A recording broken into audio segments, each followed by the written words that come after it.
you'll use your ruler to measure the inch in from each corner to create your border.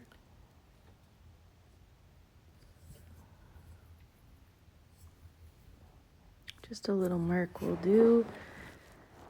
Then just a close-up, you'll see the inch from the corner and in a diagonal line. So it's about that much space going inside from the corner there.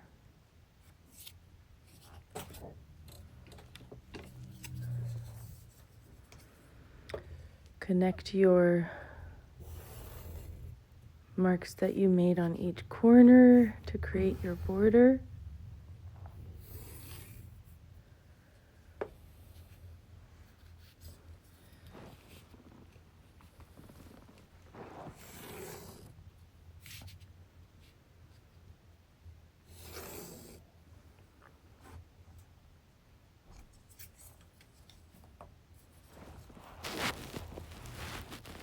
Place your finger in the center to find the very center, and then you can start to measure the bottom portion with your pencil compared to the top portion.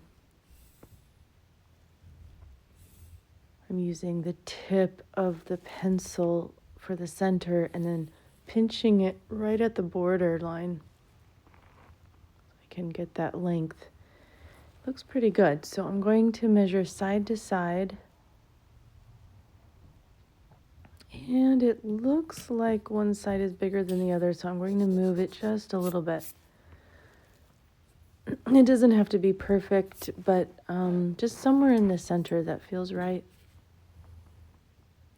Then I can use my ruler to bring in the graphing lines.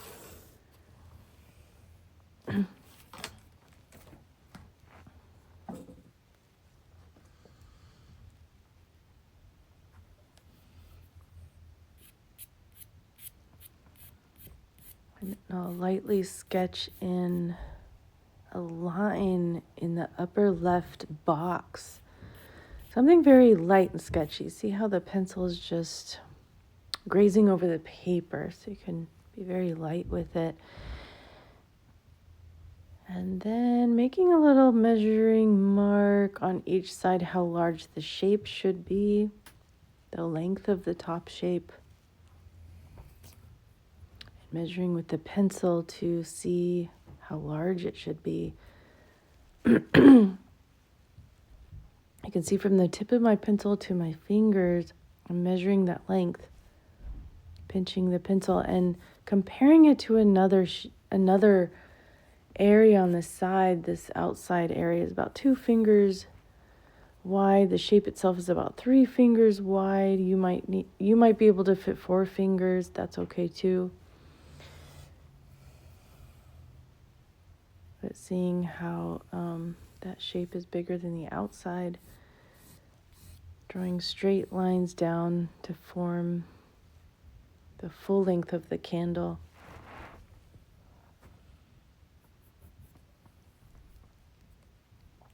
Now measuring from for the other larger candle, we have a space just on the inside. And this space on here is a little bit larger, but it's small as well. Because this candle is going to be very big, I can fit 2 fingers on this side of the measuring mark. Barely 1 finger between the candles. So I'm looking at those spaces on the outside of the candles. You can see how this cylinder, when I tilt it towards you from the top view, is a perfect circle. As I move the cylinder down and up like the candle, you can now see the oval on the top as we have drawn a line through, and we'll form that oval around that center line.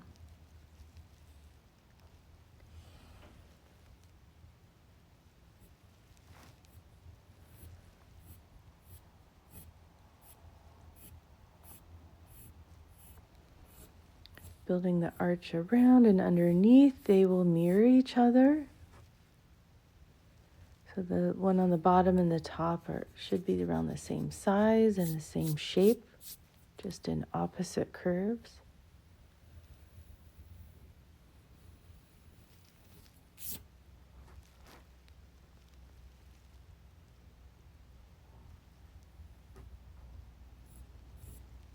Now I have measuring lines trying to form the curve of the oval around each side.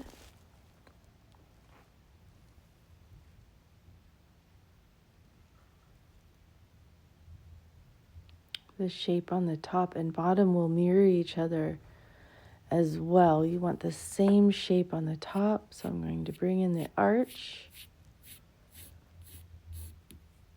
connecting the two sides for that nice oval.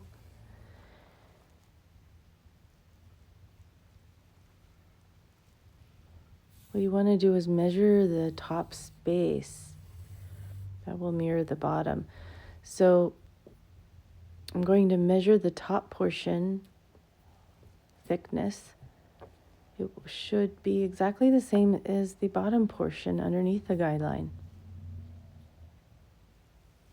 or the graph line.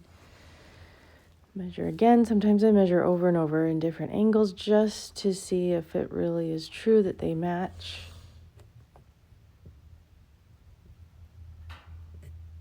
It looks pretty good. So I'm going to complete the oval on the bottom. About 2 fingers fit in each, but if 3 fingers fit in there, then 3 will fit on top, 3 will fit on the bottom.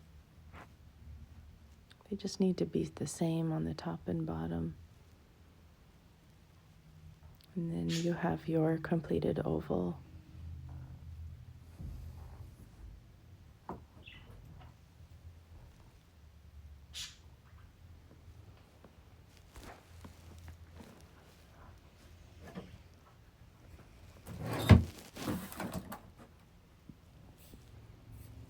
I'm going to draw the straight lines on the sides, keeping that space between the candles the same. That space between is really important. Keeping them parallel, the same line direction that goes down, straight down. Now we have 2 cylinders, one very thin and tall and one a little bit larger.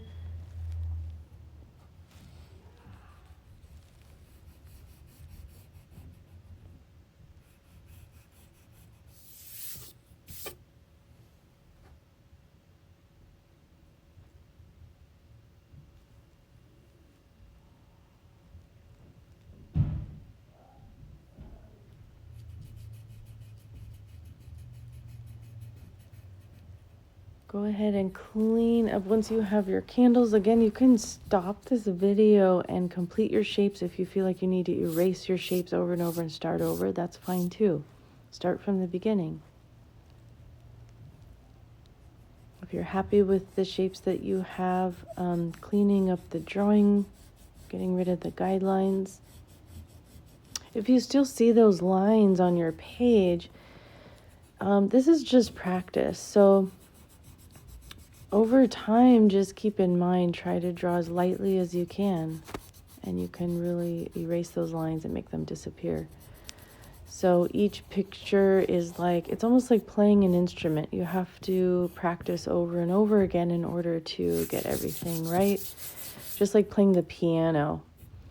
When you sit down to play the piano, you have to play this song over and over and over again repeatedly in order to get all the notes right. It's similar to drawing. We have to draw many, many pictures before we get everything. Before we gain more skill with practice.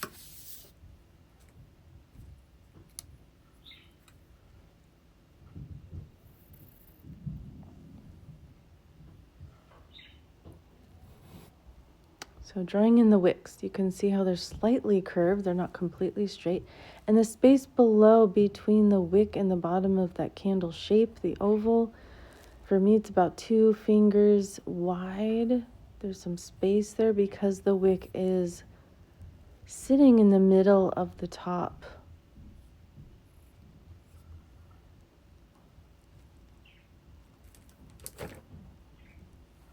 So you just want to make sure there's space there. Now I'm going to bring in the shape of the flame.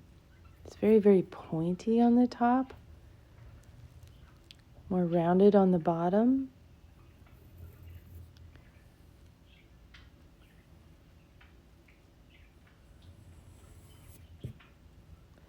And the flame lines cross over the back of the candle shape, that oval, the back of the oval. So it appears that it's overlapping the oval shape.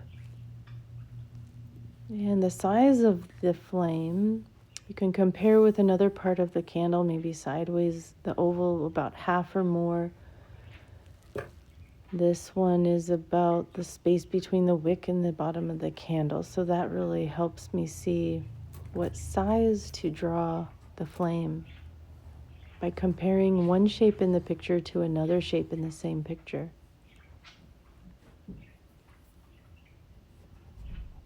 I'm just going to clean up the line inside the flame. We're almost there. I think we're about ready to shade.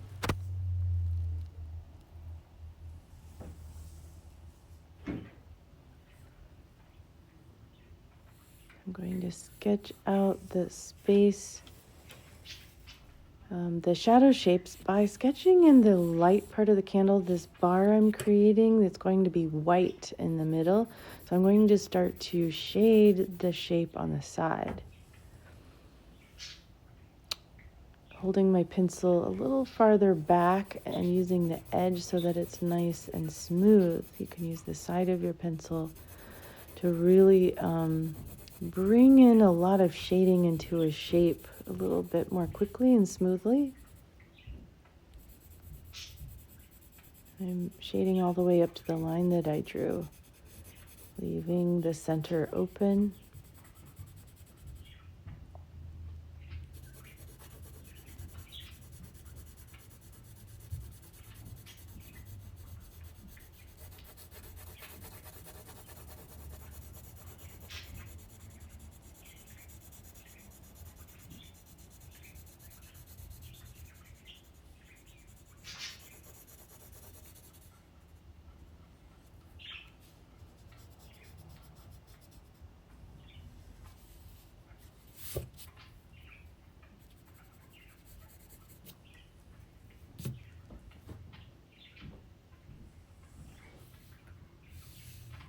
I'll do the same thing on the long candle, creating that white bar in the middle. It's like your highlight.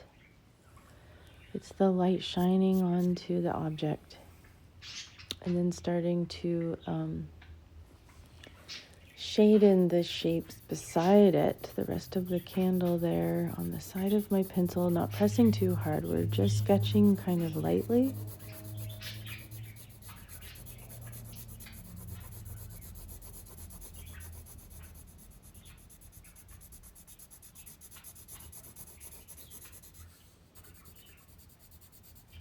And you can see the texture, so it doesn't have to be perfect. If you really like to make it very, very smooth, you can do that. If you don't mind the texture and you want to, it's okay to have a little bit of texture there. And sometimes, again, it just takes some practice to smooth things out.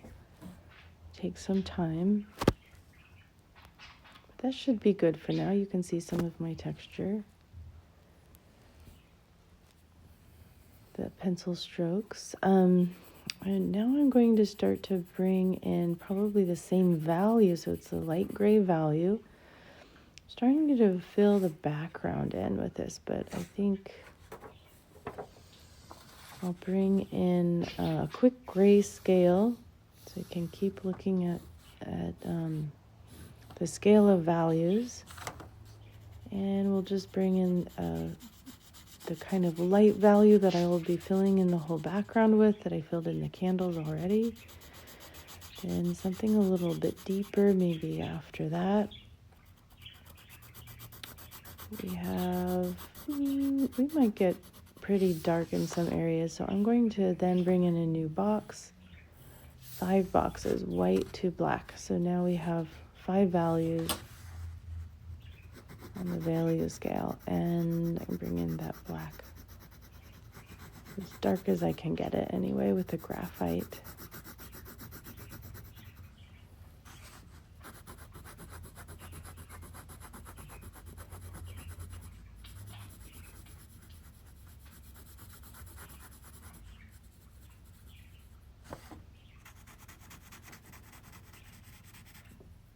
Smoothing them out, cross-hatching, erasing on the outside.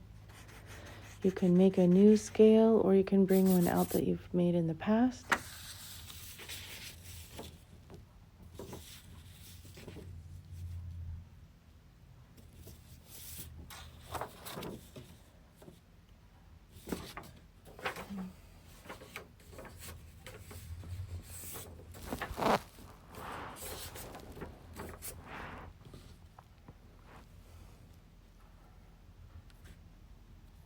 So we've used these 2 light values. I feel like you can just sort of fill in the background, a nice gray tone.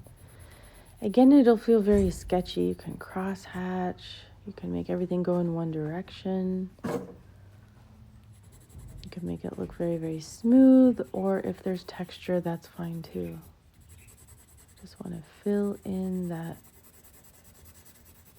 background on the side of my pencil, which is what helps me fill it in actually more smoothly and completely in a little bit more quicker way, more of a quick sketchy way using the side of the pencil.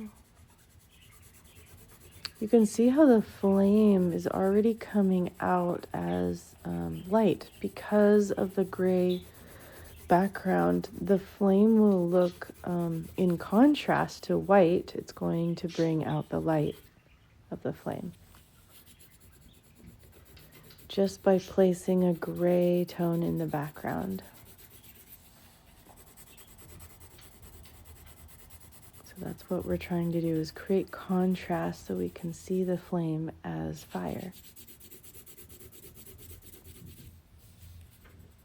And then cross-hatching, that's a good tool to make it smooth sometimes.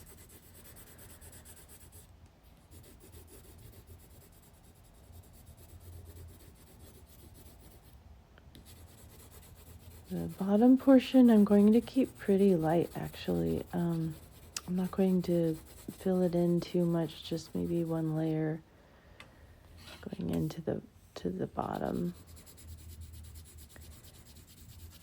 The top, I'll try to get it pretty even tone or value.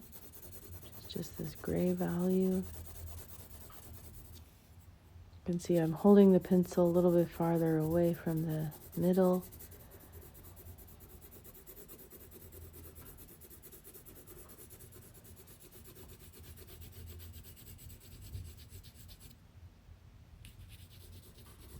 And just a light glaze on the bottom, not too much. I want to keep that kind of light.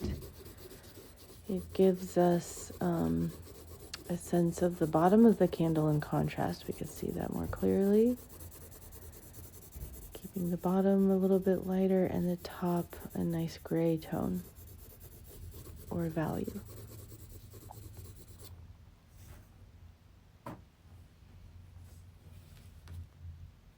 I'm going to start to get a little bit deeper, not black, but something darker, a dark gray. And here we can practice value scale, the value scale dark to light. But this is more of a blending technique, so as I push down really hard and then it gets lighter and lighter and lighter because I'm lifting up. I'm lifting off, not as much pressure. So you can make these tornadoes somewhere in your sketchbook or on the side, just to practice how to blend from dark to light.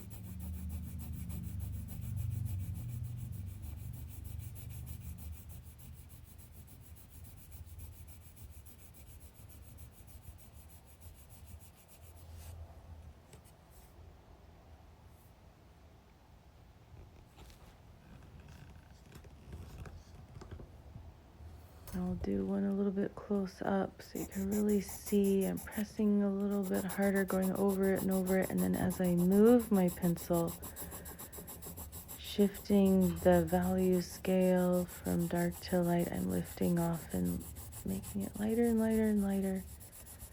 We're going to use this in the background around the flame.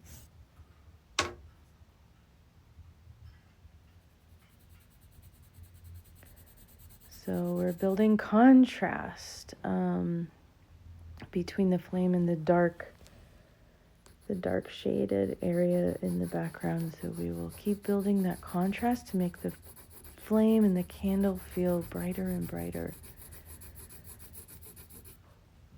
And I went from dark to light. You can see how it blends into the background on the top.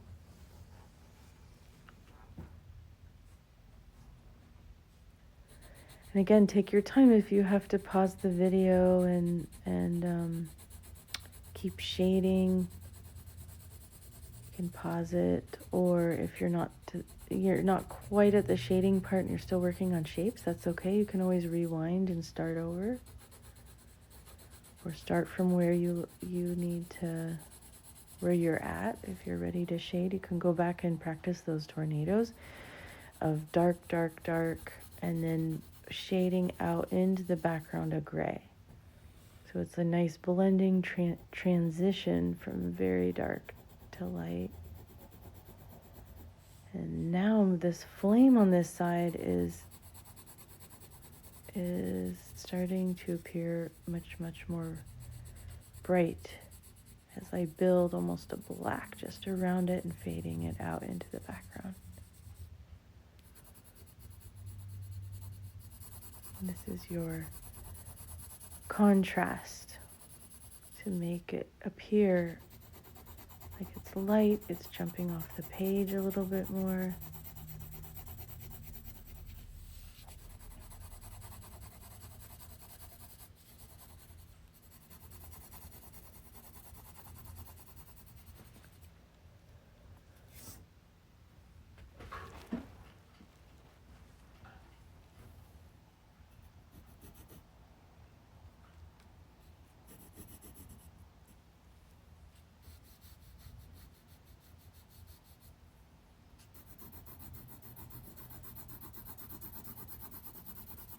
Now working on the second candle, trying to get that flame as bright as I can by filling in the background. Cross hatching, going in one direction and then the opposite direction on top, layering.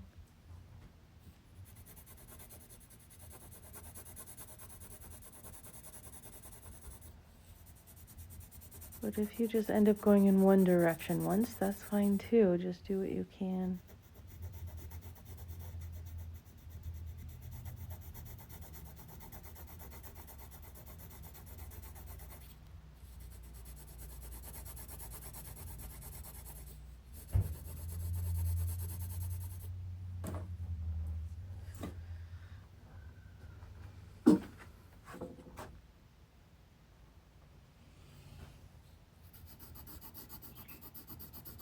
I'm also going to give the candles a little bit more of a deeper shadow on the edges of the tall candle here. This builds more contrast, so I can see the cylinder just a little bit more stronger as a shape. So you have your highlight in the middle that we left open, the gray shadow shapes on the side, and now a little bit of a deeper shadow just on the edge going into the candle. You can see on the bottom the background is lighter. We left it more light so you can see the bottom of the candle really well. We bring in a deeper shadow to build more contrast between the candle and the background.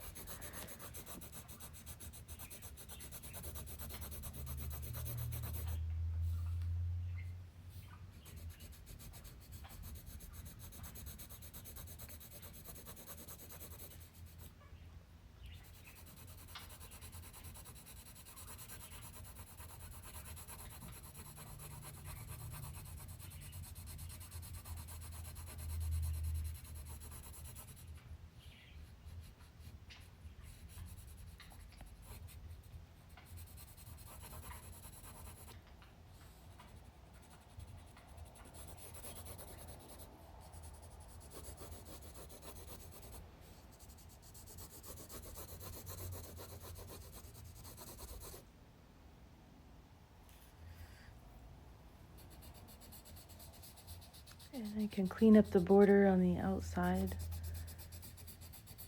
erasing that on the bottom.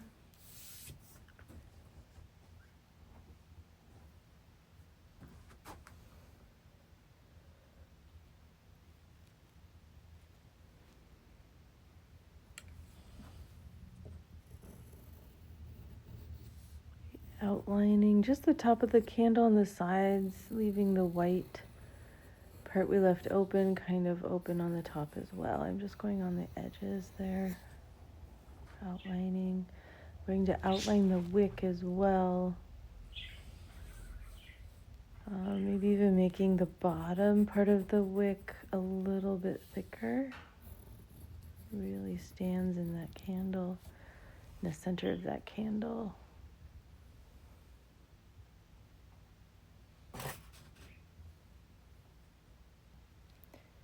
And there you have your candles. If you're still sketching, pause the video and keep sketching and rewind it if you need. Once you're finished, you can sign your name on the bottom on the artwork. Since you are the artist, you want to sign your name on the artwork.